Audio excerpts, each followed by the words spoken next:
Hello and welcome to episode 59 of the Fiber and Dice podcast. I am your host, Rebecca. Welcome. I am so glad you are back. If you are returning and if you are new, thank you for giving the podcast a try. I know that there are more podcasts out there than could ever be watched in one lifetime, and podcast time is special and sacred, and so I'm glad you chose to spend some of it with me.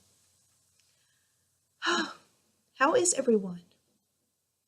We are fine. We have been crazy busy in all the best kinds of ways. We had company. Our friends in Artesia, New Mexico that we game with, their middle daughter came and spent a week with us. We had back-to-back weekend trips to Artesia, and so we were able to pick her up the first weekend we were there, and she came and hung out here, and she and the girl Geekling had the most fun ever in the whole wide world.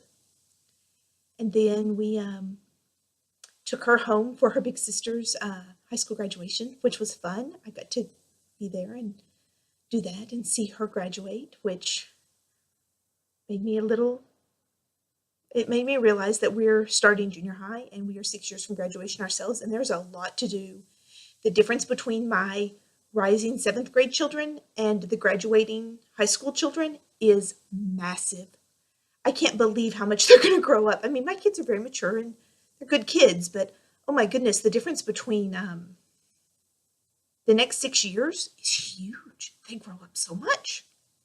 So that was really fun. We got to game. They got to play the escape room. If you saw episode 58, that was the game of the week on episode 58 was Escape Room in a Box. And they loved it. The two adults and the daughter that's graduating from high school all played together, and they did great. They did it in under an hour, so it was a lot of fun. What else? I'm looking around to see if I've missed anything sitting around me that's obvious that says this is what you did this week. We've started ordering our curriculum for 7th grade. I'm very excited. We are farming out all of the homeschooling to experts in their field. Most of 7th grade I could teach. I'm very comfortable with all of that material, but we get along better when they have an outside source of assignments. So we are doing Think Well Math. We're going to do Veritas, self-paced online for Bible and history. We're doing Apologia for general sciences, and that will be, hello, Tessie. You may see her tail, or the camera may move because I tried to film outside. My window is right here, right there, and I tried to go sit on the porch and film, but the lighting was so very awful. Well, she wandered out with me, and now I think she thinks if she stays close enough to me, I will let her go back outside, but it's not going to happen. I don't like her out on the porch. I'm afraid she's going to try to jump off our 2nd floor. She's not a stupid cat. She probably wouldn't, but I'm paranoid. School. They're going to be starting Latin, so I'm excited about that. We're going to be doing a logic. I don't remember who logic from. It's like, all sorts of riddles and logic problems and like the logic grids where you check off and X out and, who wore what dress and went with which date to which movie, those kinds of logic problems. And there's some like tech editing in there and stuff. So we will continue to use Institute for Excellence in Writing for grammar and spelling. They're just going to continue to work through those. And while I am not actually paying them to teach those like I am everyone else, they will, those will not be very intensive for me to teach because they've got most of the grammar instruction they're going to need. They just need to practice it. So what else? There's something like 14 subjects. I know that's crazy a lot, but we won't do them all every day. English, math, spelling. I don't know. And I know you guys probably don't care about every single class we're taking, so I will stop rambling about that. But as things come in, if there's things that we really enjoy, I may talk about them a little bit more. So what is in my mountain of conquered things for this week? I've got quite a few things I'm really excited about. First, I am wearing my Harmonized Cowell. This was designed by Christine, KDLB, and I love it so much. I got the kit that she put up. Sheepspot put up a kit. So this is sock yarn dyed by Sheepspot, and it came with this little stitch marker that's on a different project now, and the yarn. And I have to tell you, I enjoyed knitting this so much. I started it, oh, I guess it was last year probably. And it sat as a whip for a while. But I needed something to turn in for detention in Harry Potter Knit and Crochet House Cup. Detention is a project that is a current work in progress. To get credit for classes, you need to start it and finish it in the month of the class. But you can take all of your works in progress to detention. And so that's what I did with this one. I was about right, it's cast on edge. I was about right here probably when I started. And I finished. The actual pattern calls for this section and then this section. I think it goes to, I don't remember. But, oh, it stops here. But I was really enjoying myself, and I love this yarn, and I wanted to use it up. So I went ahead and added another repeat of the stockinette stitch, garter, stockinette stitch, and then a little more of the lace panel in the bind off. So I went ahead and used up, and I seriously had the little tiniest bit. In fact, I'd hoped to do another repeat of the lace, and I'm really glad I didn't because I played yarn chicken with the bind off. I won, but it was really a close thing. And I blocked it. I didn't block it really, really aggressively because I didn't want the lace real stretched out, but I did want the points to, hold their shape. So I'm really tickled with it. I will also say that it has a project in Ravelry. I went in and made projects this week of all my current stuff and a few things that were finished. Not too much. It's not all in there, but it's a start. That's one of my big summer goals. I say that every summer. This summer, I hope to follow through a little better. So I've got that.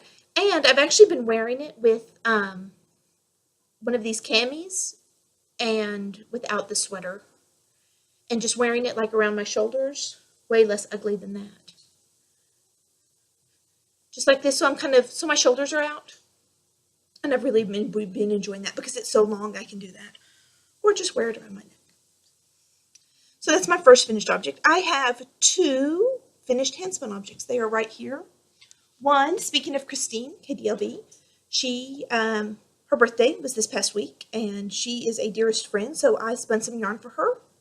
And this is the yarn she picked. The fiber was dyed by Yarn vs. Zombies. It was a Year of the Geek Clubway from, I guess it was 2015 that she did Year of the Geek. It was one of the fibers from that. It was originally, I think, the Disney Villainouses colorway. And I called it Through the Cosmos because that's what it looked like to me in the braid. And she picked it. Christine picked it. It's 195 yards. It's very smushy. It's superwash merino. 15 wraps per inch. Pretty consistent, 15 wraps per inch. But it is very mushy, and it will go to live with her. I'd hope to have it to her before she left for the ZK, but I have not been getting out to the post office. And it took me a long time to get it labeled because it did. So, but I'm very, very pleased with it. And she saw it on Instagram, and she was very gushy and sweet about it. So that made me feel really good that she liked it. The other thing is headed to the shop unless someone claims it. It is Frog and Carp. It is on 60% merino, 40% bamboo, dyed by Fat Cat Knits, Jenny at Fat Cat Knits. 283 yards of a fractal 2-ply. I spun Frog and Carp once before, and I split the braid in half and did it as a gradient, and it was gorgeous. I put it up. It was one of the ones to vote on Instagram, which of these 4 should I spin? And not only did this win, but I said, how do you think I should spin it? And more people said fractal than gradient. So I got really brave. I was afraid with all the bright colors in it that it would look murky and muddy if I spun it fractal, but I got brave and I spun it fractal anyway. And I am so pleased with the finished result. How gorgeous is that? So it's going to go red. One of the plies goes red, orange, yellow, green, blue, navy, and all the various shades in the transitions in between. And then the next one has 4 shorter repeats of that same color. So it's, instead of being a long red, it's like short red, short orange, short yellow, short green, limey green, and then the blue and the navy. And then that repeats 4 times. So there are some places where the colors line up, but there's also lots of really gorgeous barber pulling. In fact, I think the way that Yeah, when I scanned it, you can kind of see the color progression is still pretty obvious. You can see that it does still generally go red, orange, yellow, greens, blues, the dark blue navies.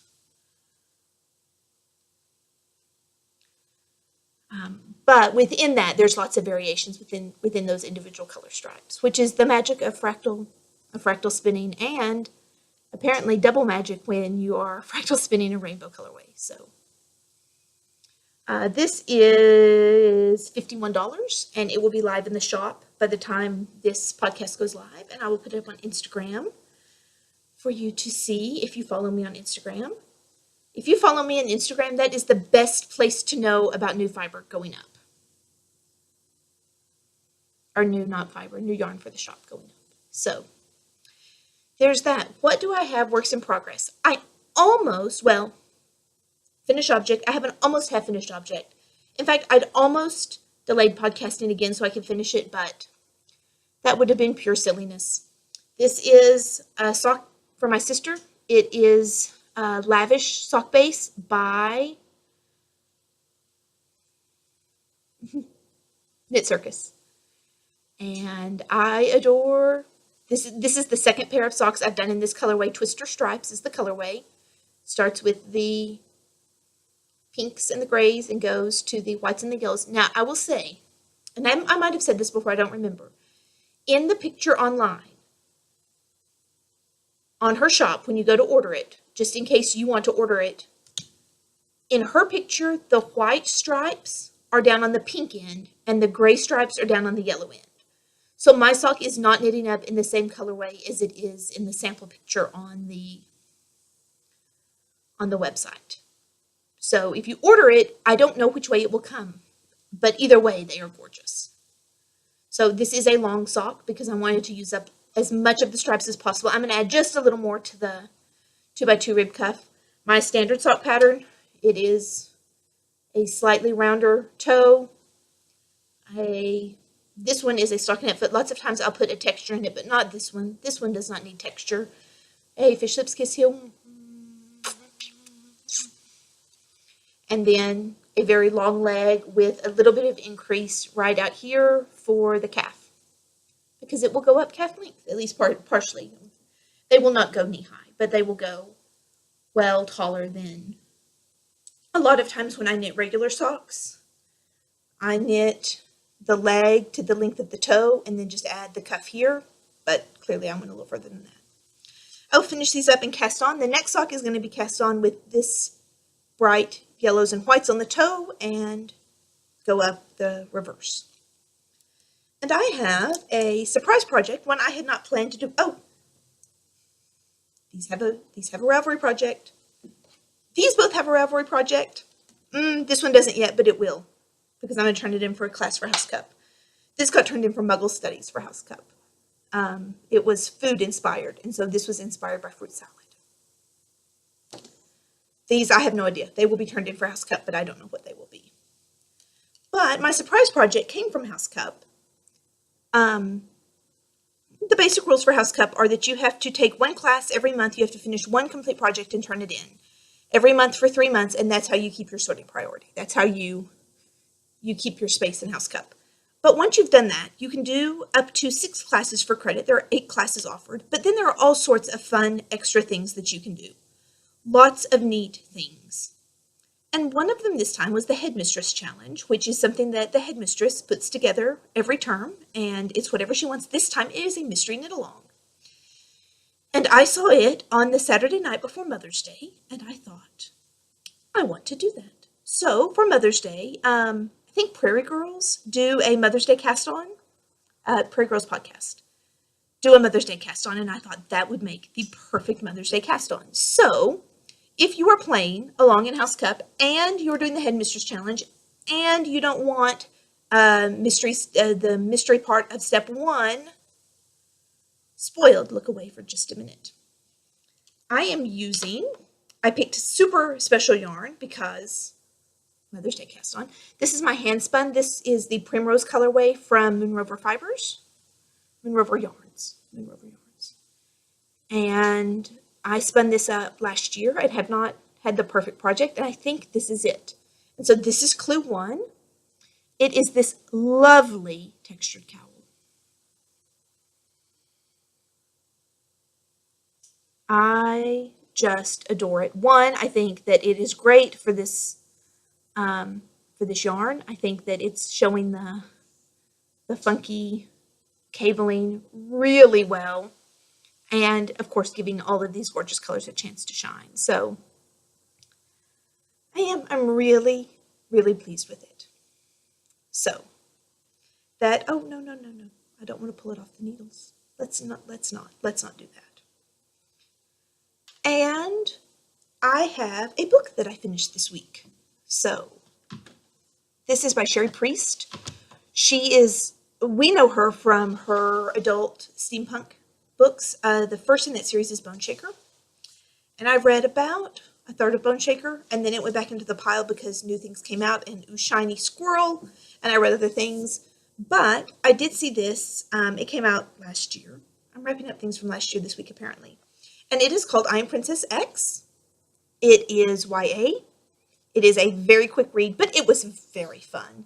This I sat down and read in about 2 days while Cleo was here from New Mexico. The girls were off playing. Keegan, Boy Geekling, was having video game time, and so I just curled up and read because there was no schooling to be done. And it is about two friends who, when they are very young, early elementary school, they create Princess X, and they write all sorts of stories for her. And then when they are in middle school, high school, one of the girls is killed in a car accident. And then Princess X, years later, after she has died, Princess X starts showing up. Oh, that's the sheath for her katana sword. Glimpses of Princess X start showing up in town, and the surviving friend sets out to find out who has found Princess X and what is going on. And so it is a mystery. It was very light. It was a very fun read. In fact, Clea, she is 15, almost 15. She sat down and read it the day I finished it. I finished it on Friday morning, and she was going home, or Thursday morning. She was going home on Friday, and Wiley's technically next in line for it. But Clea wanted to read, and I said, well, if you can finish it before you leave, go ahead, and then you can just leave it for Wiley. And Wiley was cool with that. So she read it in 1 day. She started after breakfast and had it finished up mid-afternoon. So it is excellent. And there are, when they're writing Princess X, they're writing like comic strip adventures for her. One writes the stories and one draws the pictures. And so as you're reading through, you actually get some of those. Princess X, you get some of that, and it's in purple. And I just had a soft spot for. I love books printed in colors. I really do. I picked this up and flipped through it and went, ooh, purple ink, Sherry Priest, YA, I'm in. So, I highly recommend this. I enjoyed it. Clea enjoyed it. She's like, and Becky, that's one of the best books I've ever read. And I said, I know, I thought it was great too. So, and I don't know if Wiley started it yet or not. She got, that stack of like 20 some odd books for her birthday. So, this may be at the bottom of that stack. They are starting summer reading with their grandmother. It runs the same time as Dash Dash, pretty much Memorial Day to Labor Day. And they get $5 per book that they finish, up to $100 each. And so far I have not talked her into letting me, dropped a pen. I haven't talked her into letting me do summer reading yet, but oh my goodness, I would read all summer for $5 a book. I will read all summer anyway. So are you guys doing summer reading? There's all sorts of summer reading stuff going on in the podcasts. If you're interested,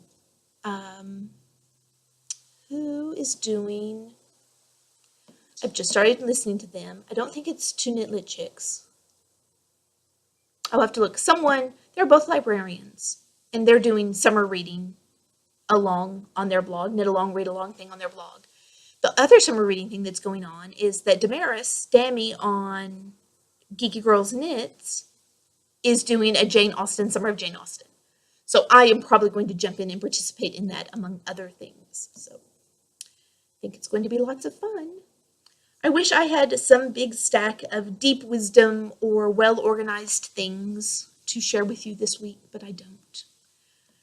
Um, I have lots of ideas of things I want to share with you, but nothing pulled together enough to talk about it. So there is talk, and I will give you more information. It's really rainy today, and the wind blew my hair up funky in my bobby pins. I'm sorry. Can I tell you how much I love that the blue? Well, it started out black, but it never went all the way black. If you remember when I got my hair inked, that's what we're calling it. We're calling it ink because of the blue color. It was supposed to be black, and it didn't take black. It took dark navy blue. And now that it's fading, instead of going straight to blonde like we thought it would, it's going to this grayish color, and I love it too. I do. I just adore it. But in June, we are probably going to redo it back to dark, bright navy. Oh, and she cut it this week. I don't know if you'll be able to see. I can't see it, but I'm going to turn around and see. She dyed underneath so that it would peek out colored, and I've been told that you can see all the underneath dyed color. Turn around. I don't know if you'll be able to see it. So I will look back on that and see if it worked at all later. I will not edit it out even if it didn't work. But so we cut it this time, but we did not color it again. We'll color it again in June. So, media break. We cut cable again. We do this regularly. This is probably either the second or third time since I've started podcasting that we've cut and then got back cable. When I look back, we had not even had it a year, and we got bored with it. We do have Netflix, and now we are Hulu, paid Hulu. I don't know what their premium is called, subscribers, because we just started Sailor Moon.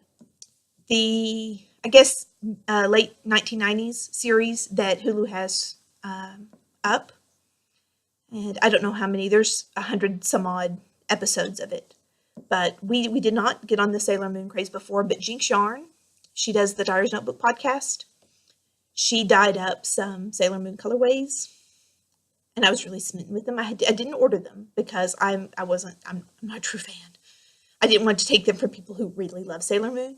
But listening to her talk about it really did pique my interest. And so I found them. I found that Hulu had them, and we started watching them at dinner as a family. And oh my goodness, there's so much eye roll. It is so cheesy, but I love it so much. It is my kind of eye rolly fun.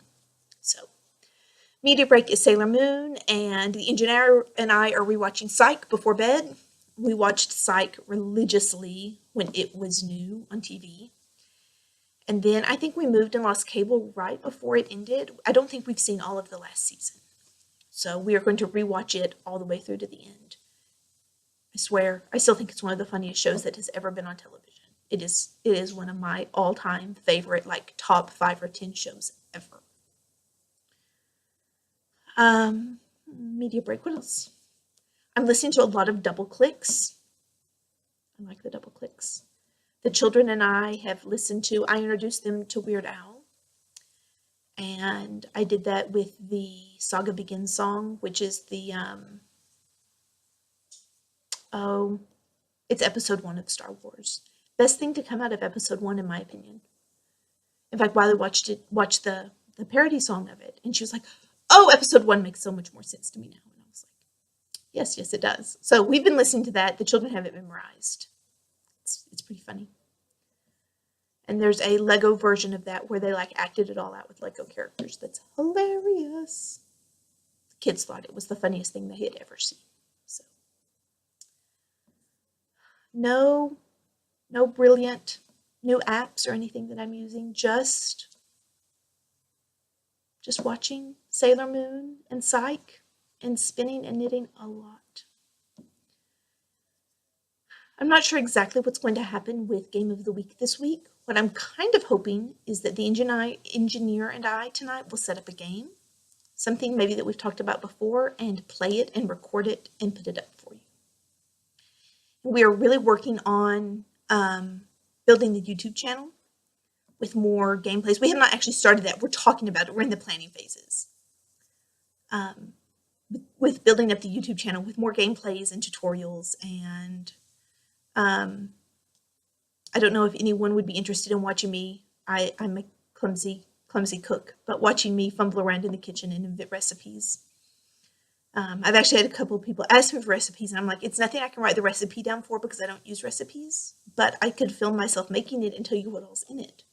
So there may be some of that. I have some doodling and art stuff I would like to start sharing. All sorts of stuff coming up, but that's just not quite, it's still incubating. It's not quite ready to share yet. So the engineer, I might even hear the garage door now.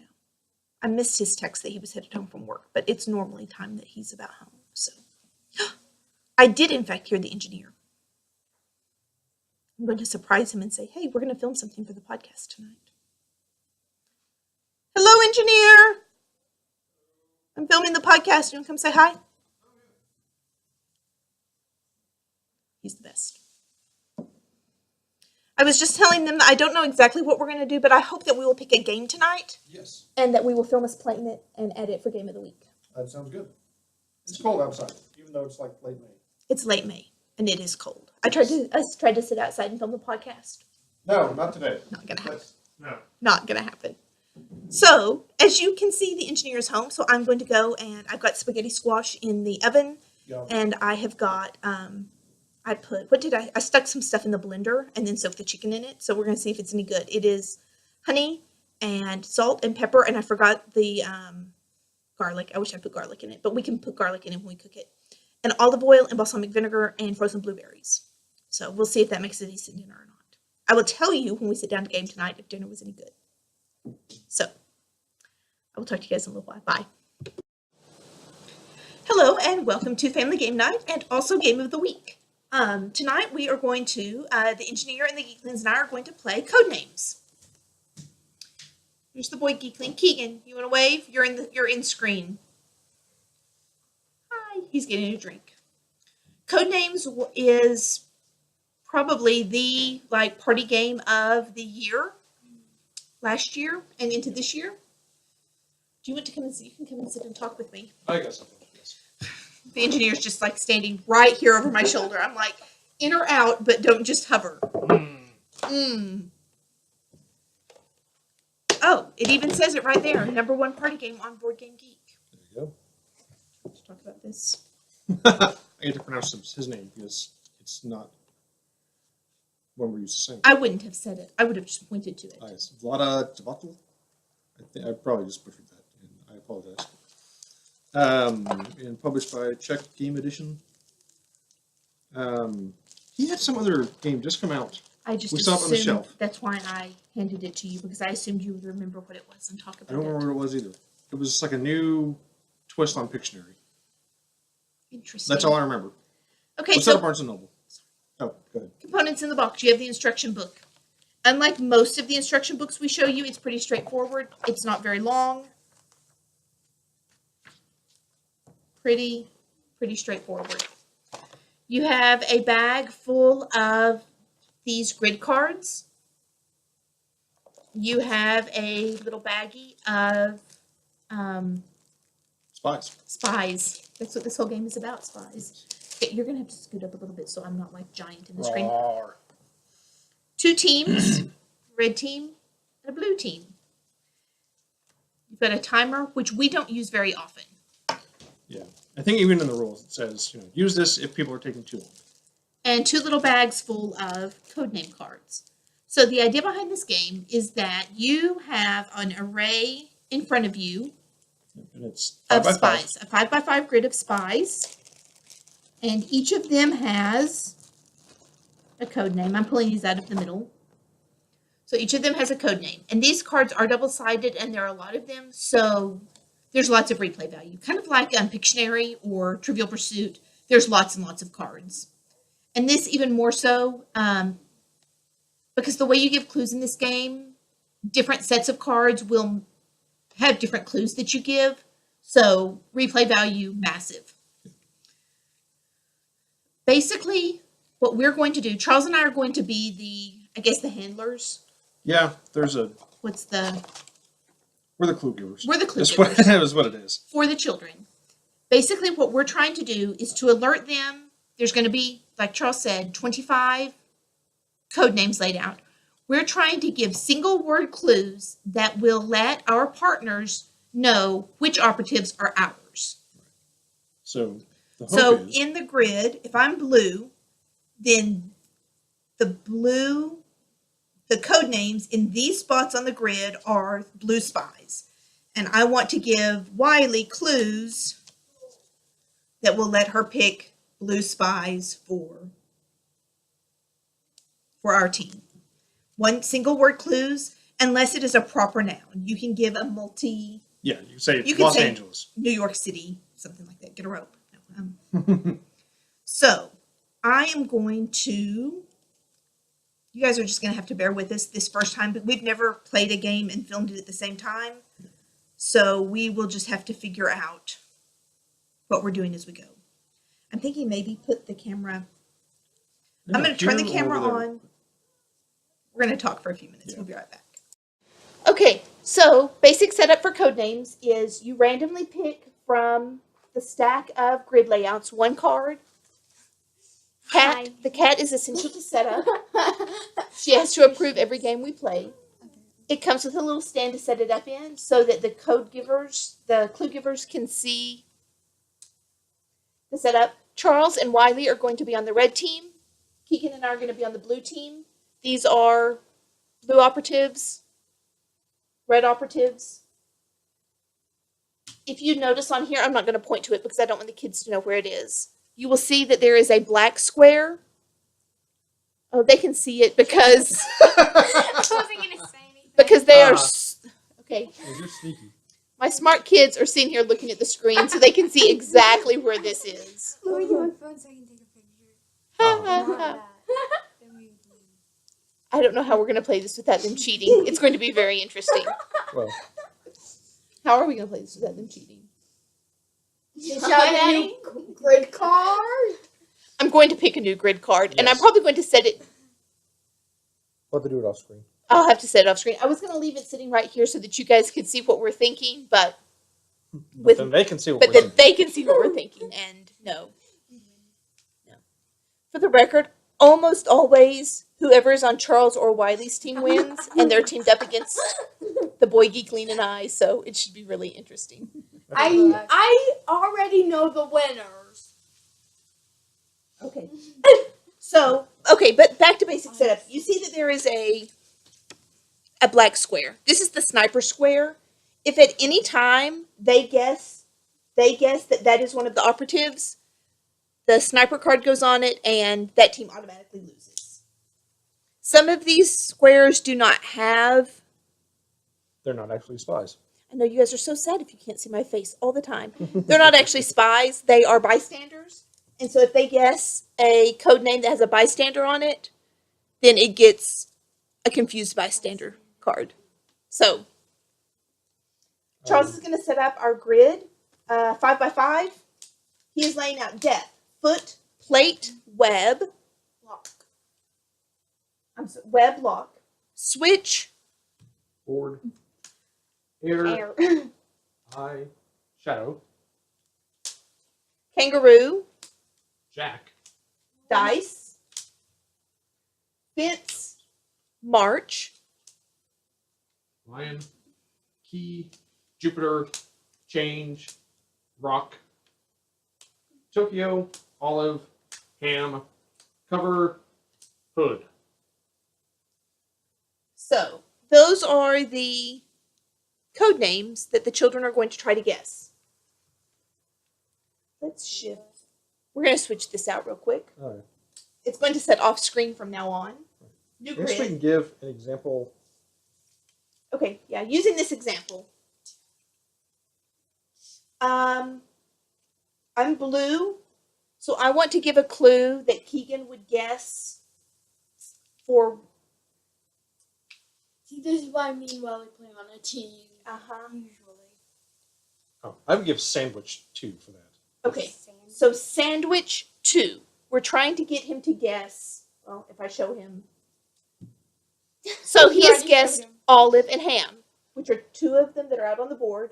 They are correct. So I would take my blue operatives and cover up olive and ham because they matched. If he had guessed a red spy, then a red spy would go out. And they would be that much closer to winning. Okay, I'm going to... Charles has got us a new card. I'm going to move this. Hello. Hello. Oh, we're the stars! Oh, yes. Yay. No. Yes. Oh. Okay, yeah, I can't bend down far enough to be in the camera. Well, the bigger question is we're trying to We're see trying to if we set it so that everyone can see the cards. Let's scoot them all in just a little bit. I knew glare would come. It's only a little It's not. bit. It's not. It's not really. I think they were all in. This is Wiley, only would you really flip cool. Olive and Ham over since we've already given clues for those? We'll use the other side for Draft those. and Grace. Draft and Grace. Okay, Hooray. I can't stand it. I'm sorry, dear. Okay, so Oh, the other No, not over. item is that on the map card there, and I'll show you again. This is the one where you had out a minute ago. These lights around the outside tell you which team goes first, and that team gets the double agent, which is over there by Keegan. And so you flip it to whoever's color that actually is. see, he's the red team, but he's wearing the blue glasses. Aha. The team that goes first has to match one more clue than the other team. So, what color is it? Red. So Wiley, you guys are going first. Okay, give me a clue. Okay. Okay. I'm gonna do this. Well, You here. like that? We've set the grid back behind the camera so the kids can't see it. Uh-huh. No, not happening. No. No, you can't see it at all. Unless Okay. I stand up. No. Okay. Oh, you have as many guesses as the clue number that they're giving. So, like I said, +1. So I said sandwich 2. Keegan could have had up to 3 guesses until he misses one. So, okay.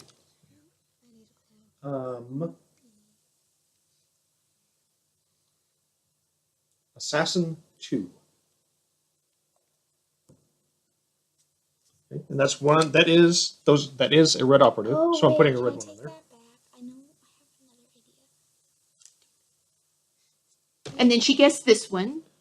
Oh, really? And the Oh. kind of like in chess, the rules are once you touch a card, Yeah, I know. and So I'm well, once you touch a card, then you've committed.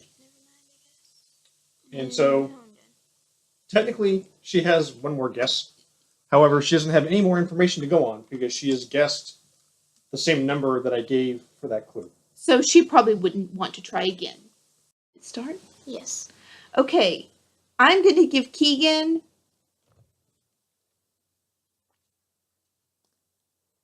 I'm not the best clue giver. Japan 1.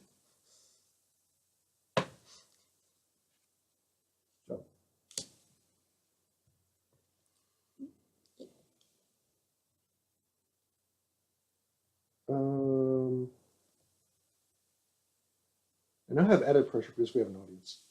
It's way worse with the camera on. Pockets 2. What? Pockets. Oh, I see one that could be good.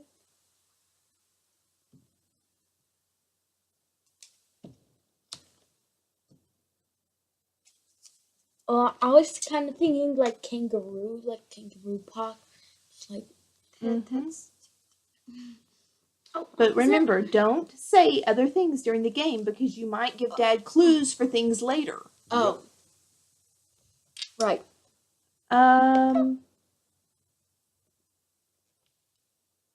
Spider 1. Yeah.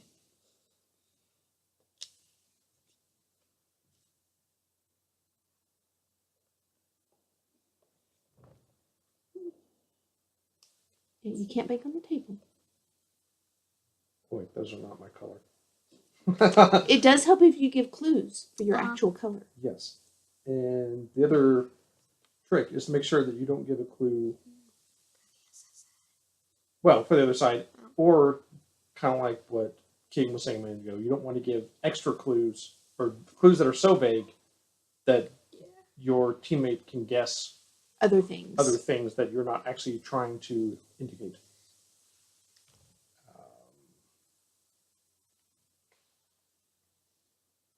Dinner 1.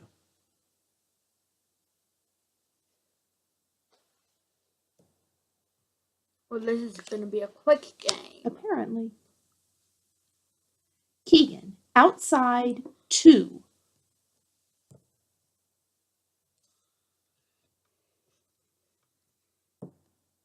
Good job. That is what I was thinking. He does have one more guess, but I don't think we've got any outstanding clues that he would No. want to guess on.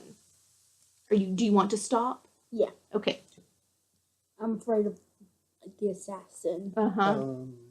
Where's in that one? Scary. Although he What did I think? The other benefit is that as some of these other ones get covered up, you do, like maybe something's been covered up now that would have been a misdirected clue from me earlier. But now that it's covered, it would work better. I don't see anything like that, but that's happened in a few of our games. Yes. How many games have you guys played of this? I don't know, like 5 or Don't 6. lean on We've the had it for a couple of weeks.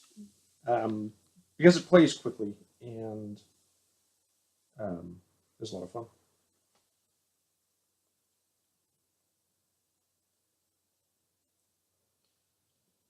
Africa 1. Oh.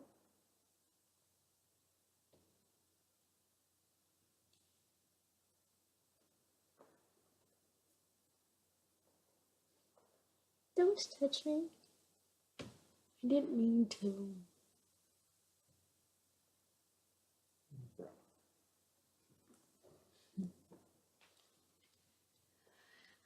Keegan, your clue is going to be spring 1. Yes. Ooh, we're done in this game round, aren't we? Maybe. We've got 4 left, and they've got We've got 3. 3. But you have We the have the double double agent. agent. But you got to go first. Yeah, so at this point, it's how many are left. And so they are ahead of us. Cube 1.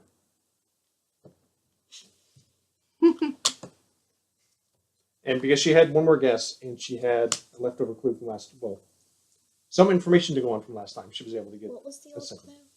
Africa. There are no kangaroos in Africa. No. You are correct. Homeschooling for the win. Hey. We haven't done much geography yet, or animal studies. You should know kangaroos live in Well, I Australia. Keegan. Rough 1. Oh, no, Oh, at least it's not the assassin. at least it's not the assassin.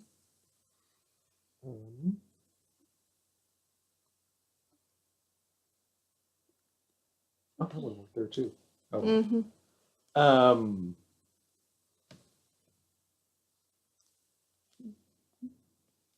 Forgiveness 1.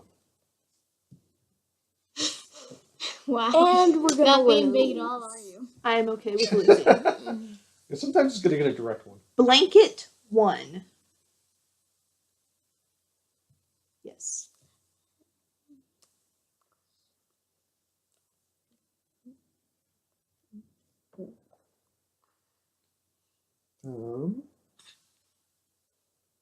The table, please. Shoe 1. We win. And there it is. And they win. So, That's it. And then their recommendations are, you can grab another map out of the box, flip all these words over, and then you've already got a board set up To with play. totally new words for the next game. Wiley, would you give me the mouse? I'm going to spin you guys around. Weird things to do with get a new one. Hello. Ones that match on and take yours.